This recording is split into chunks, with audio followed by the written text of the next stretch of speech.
Whether he says it or not, whether he takes full accountability or not, I want to say, James, you are a grown man.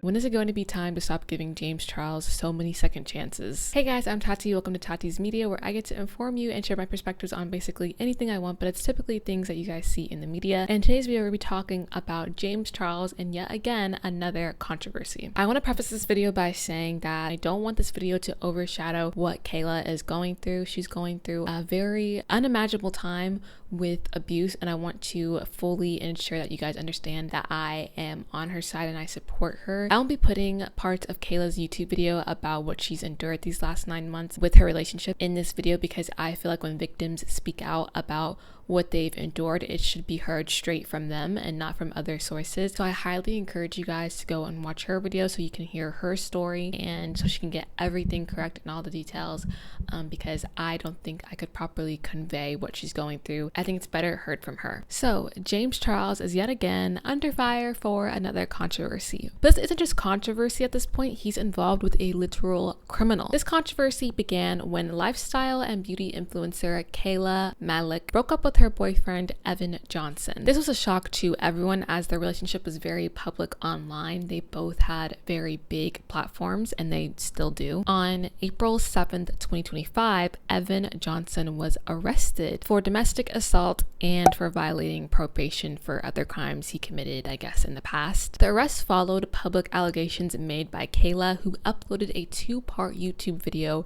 basically explaining and opening up about the abuse she's endured these last couple months with Evan. Like I said, I think that you should hear Kayla's story right from Kayla, and I highly encourage you guys to go watch the 2-part series on her channel, basically telling you guys her relationship with Evan. It was unimaginable things done to her. She has proof, she has videos about it all over her social media pages, and you guys should definitely go and do your research about this. Moving forward to where we are now and how this involves James Charles. James Charles is a huge influencer mainly for the beauty community. He has faced many allegations, but one of the most disturbing is his involvement with young boys and talking to them inappropriately. He tried to come back from that controversy with receipts, but they weren't really concrete enough to deem him innocent. At the end of the day, he still spoke to minors, and that's not okay at all, so there's really nothing he could say. And he hasn't really showed his full apology for it. Like, he doesn't speak about it anymore, he avoids it. Yeah, I don't know. Although despite his terrible receipts and his defense, he has still made a good comeback on social media. More so, as always, the internet forgot what controversy the influencer was involved in, and then after each controversy, the influencer somehow becomes relatable and funny, and then the internet forgets everything that they did. So that's basically what happened with James Charles. Everyone thinks he's funny and likable now, and they forgot that he was literally talking to minors. But with this controversy happening, we are reminded by James and his controversies, as well as him essentially never speaking up about it and fleeing from the scene until like weeks or months later, and then he speaks about it, which is essentially what he's doing here. Zach Seller is a mutual friend with all these influencers. He's also a model. After Kayla spoke out about everything, he also spoke about how his cousin went to him and explained experiences with Evan as well, stating that it wasn't as bad as what Kayla endured, but he's still a terrible human being. And now Zach has essentially cut contact with Evan, and he's trying to support the girls and their stories. Let's hear a little bit more from Zach himself about what he has to say. But I am coming on here on how I am involved with Evan, or how so was involved with Evan.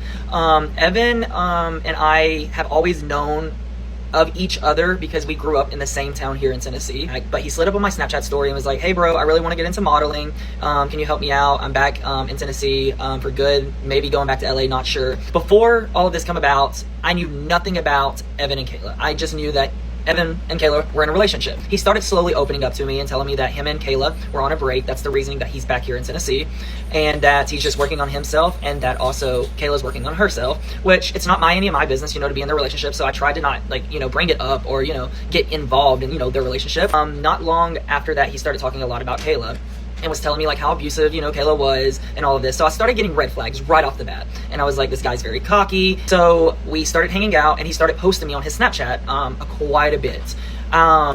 when he posted me on his Snapchat, I believe I was getting so many ads, I'm not sure, but he was like, oh, you're getting all of Kayla's fans ads, and I was like, you know, like, I'm not looking for any of that kind of stuff, but, you know, like, all right. So after that, Kayla, shortly after, I believe, don't know the exact date that she come out with a live on TikTok, and was just very, you know, brief about, you know, how Evan and her were, and it was very, you know, toxic.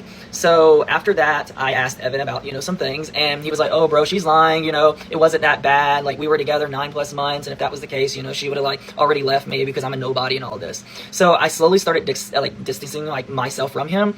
Back when he was still in contact with Evan, he helped him film a video in his car, essentially defending his name when Kayla was, I guess, about to break up with him. Okay, guys, my buddy's in the car with me too. So Kayla went live earlier today, right? Immediately after the live, after saying how bad I was, after that, she immediately went and texted me and said, sorry, I had to do that.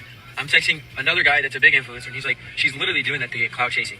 And this all happened when she went to Tampa. Like, we were still together. I was working on myself, and I was helping my family. What I fucked up in when she was in Tampa was lack of trust. I was immediately assuming that she was screwing this guy because she had 2 guys over at the Airbnb. And that night, I was already just like, is she sleeping with him? Is she sleeping with him? I texted MSX on the phone. I was texting him like, hey, let me know if this dude goes in the room with her. Let me know. Please let me know. And Kayla's like, this is so obsessive. This is so crazy. Like, I'm done. Call me drunk as shit, screaming at me, cussing at me. Fuck you. You're worthless without me. You are nobody, which I understand. She put me on the map. But at the same time, I can't deal with hate when I know I'm not the only one putting in. It takes 2 to tango. If you think I'm the only one that was abusive, she abused me so many times, would degrade me, it's all about her, never about me. I'm living in her shadows. Abused. We'd crash out at each other at events, drunk, arguments, fuck you. Yes, I might have said some unnecessary things. I never meant anything I've ever said to her that was like hurtful. It was more in spite of a mean argument. And that's when I would do that. And yes, I would be controlling. I'd be like thinking she would like mess with guys and stuff. That's just my insecure self and me not really putting myself first and really growing on myself. So I was like, I need to go back home and really lock in because I want you, Kayla. Like, I need to fix this thing where I see a recurring cycle where I'm putting you down for no reason. Like, I want to go fix myself. So I came back to Nashville. We're still together. I'm still working on myself. And she texts me. Even after we broke up, she texts me and calls me. If I really abused her as bad as she's saying, why would she still text me? Why would she still do the things she's doing? I don't understand. And watch, this is proof. Like, February 12th, 11:20 at night, she just snapped me again. I have her location, I have everything. Let's see what she did. And then she just sends me a snap, a regular snap. Like, what is that? And then she's like saying, after you work on yourself, maybe time can heal us and we can be together if it's meant to be. But how are you going to say these things yet go online and say something so terrible where you have PTSD, you can't look at guys? If that's the case, all I've ever done was I was insecure about myself. I don't know why she would be PTSD about guys. And therapy, she never even wanted to go to therapy. I was like, I need to go get therapy myself. Came back to Nashville. I'm in therapy right now. I'm doing therapy. That's because I wanted us to work. Now that I'm in therapy and I'm getting into modeling. He's essentially just defending his relationship with Kayla, and I won't show you all the parts because I think that one snippet was enough of an example of his manipulation toward his own audience. So I don't think we'll be further looking into that. Then Zach goes on to say that at the end of February, Evan had contact with James Charles. He went to stay with him. Evan flew to California to see and stay with JC on February 28th. He stayed until March 3rd. He was supposed to come home on Sunday, but got talked into staying an extra night so they could have, one last night to, hang out and rest and just chill around the home. I know that just because I was in contact the whole time with Evan while he was in California, and I knew a lot of information at that time. I received a message from Evan while he was in California because he was already, acting like he was, all, just the stuff, pretty much, because who he was staying the night with multiple nights and, whatever went on at JC's house. So the message, I do have everything, receipts, but the message that goes along with this was the lines of, this is coming from Evan, but since she has such a huge fan base, it's really hard to get my truth out. JC told me to be quiet as long as I can, no matter what. That come from Evan, and that was while he was in California. When he was in California, there was a lot of different phone calls, and I was getting Snapchats 24/7, so I was well aware of everything that happened in California while he was with JC. Your guys' biggest question is, how is JC involved with the Kayla and Evan situation? The reason that he's involved is because JC was already warned, told, and given information from Kayla the day that she broke up with Evan, that what he had done to her and how bad he was and how things got bad. There was a comment back to her, and it was along the lines, can I have him now? Those lines were just, I guess she thought that was a joke, because, friends joke. At that time, Kayla and JC have been friends. They've done, videos, collab together, and so on. So from that to him lying to Kayla, JC lying to Kayla and saying that he's not in contact with Evan, he doesn't speak to Evan, and a lot more stuff to that. When Evan went to California, there was a phone call. I was on the phone actually with Evan, and there was a phone call that JC received from Kayla and said, hey, around the lines, not word for word, but it was around the lines of, hey, I know this is a weird question, but by any chance is Evan with you? And JC comes back to Kayla and said, no, why would he be with me? During that time, they were sitting right beside each other, literally right beside each other. So at that time, he was lying to his best friend that she trusted and lied and said that, you know, he hasn't talked to him and he doesn't know anything why, you know, Evan's in LA. Well, that's the point, is he was hiding this from Kayla because he didn't want Kayla to know. Yeah. After this entire video, James, of course, contacts Zach and asks him to take the video down. One of those DMs, I mean, I have paperwork. I have to move that really fast. There's a lots of paperwork. I have everything together. But one thing was, he said on Sunday. So he sent this on Sunday. The first video, you know, I went, you know, public with, not even 5 minutes. And he's like over here, like, DMing me like all kinds of paragraphs and crazy stuff. And then I was confronting him like, you know, bro, like, I know everything. And now he knows that I know everything. And I feel like, you know, that's why he's hushed up and, you know, he's trying to keep everything like out of like the light. But he was saying, I'd really appreciate if you could take down your videos until we have an opportunity to talk. Sorry again, it took me so long to see your message. Coachella is the busiest time of the year for me. Okay, I understand, you know, people have busy times of the year. But it took him, you know, a very long time to, I guess, reach out, because I had reached out. But instead of, you know, of course, doing that, Zach actually fights back and calls James out. Hey guys, I know this is going to be a tough video, but I have to do this. I want to thank all of you guys, you know, for all of the support. But I'm seeing and getting a lot of messages about JC is having comments taken away, he's blocking people, and people's videos are getting taken down. So James, I'm calling you out. Let's talk about whenever we were in the car and you were FaceTiming, you know, Evan all the time. You remember the time when you were just talking about how fat your ASS was? You remember talking so badly and poorly about Kayla and pretty much hyping Evan up that he wasn't in the wrong, that he won out of this? Like, let's talk about the time when we were on FaceTime and then you hung up and then you sent a message on Instagram and says, I have a big surprise for you when you get home. Just remember, I went home with Evan, so I saw everything. You remember the photos you sent? Multiple photos. You just had to show it off, didn't you? You just really had to get to Evan, didn't you? If I'm wrong, please come at me, please. If you can prove me wrong, come back at me. But let's see where this goes, because you definitely need to be called out and stuff needs to stop getting deleted. Just because you have power and you have followers does not mean absolute shit. You're in the wrong and you're in the wrong. That's it. So speak up. Stop hiding. Stop acting like nothing's happening, because I'm not going to stop. If I have to get everything out there, I will. I'm not going to stop. So James, what's your response? I think we've heard enough from James Charles. Now it's time for Mind Over Media.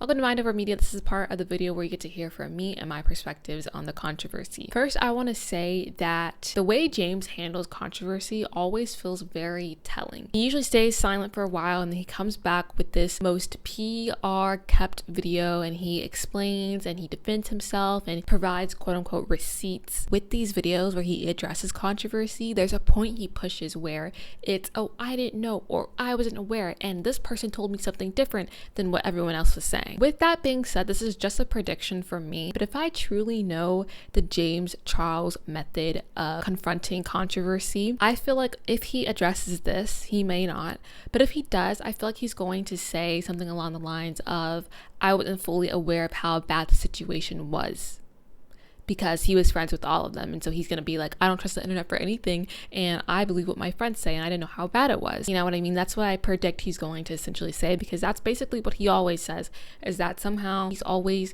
taking accountability, but then not taking accountability. Whether he says it or not, whether he takes full accountability or not, I want to say, James, you are a grown man. You're fully capable of understanding situations and how serious these situations are, especially when they involve your own friends. I get that influencers can work together and they may not be friends, you know, off camera. Like, it could be that case with Kayla. Maybe they weren't truly friends. Maybe they just had a couple collabs together on the internet, and maybe they weren't really friends in real life. But according to Zach, Kayla did make James aware of what was happening. And even if she hadn't, the whole world knows what's happening and how severe the situation has gotten. To tell an abuser, whether he's your friend or not, he's still an abuser. To tell him not to say anything or not to address basically him being abusive is so disgusting. This isn't some Sugar Bear hair sponsorship drama. This is an actual crime to your own alleged friend or someone you've worked with. Literally, imagine a coworker. I'm gonna ask you guys in the audience, can you imagine going to work and your coworker says that she was getting abused by another fellow coworker? Would you not feel uncomfortable and disgusted and try to stay away from said coworker and not associate yourself with them anymore? It doesn't matter if you're friends or not with the coworker, you still work with them and you still probably want to give your coworker respect. Even the way he addresses controversy is very, I'm taking accountability, but I'm not taking accountability. And I don't think he can do this with Kayla because he's literally going to be endorsing and enabling an abuser. So yeah. But anyways, that's just what I think. We've heard enough from me. Now it's time to hear from you guys. Have you ever had to hold your friend accountable for something serious? If so, how did you handle it? Do you think that silence in this situation says just as much as actually speaking out? And do you think influencers should be responsible of the people they support publicly? I would love to hear your guys' thoughts. Please let me know. And yeah, okay, love you. Bye. Mwah.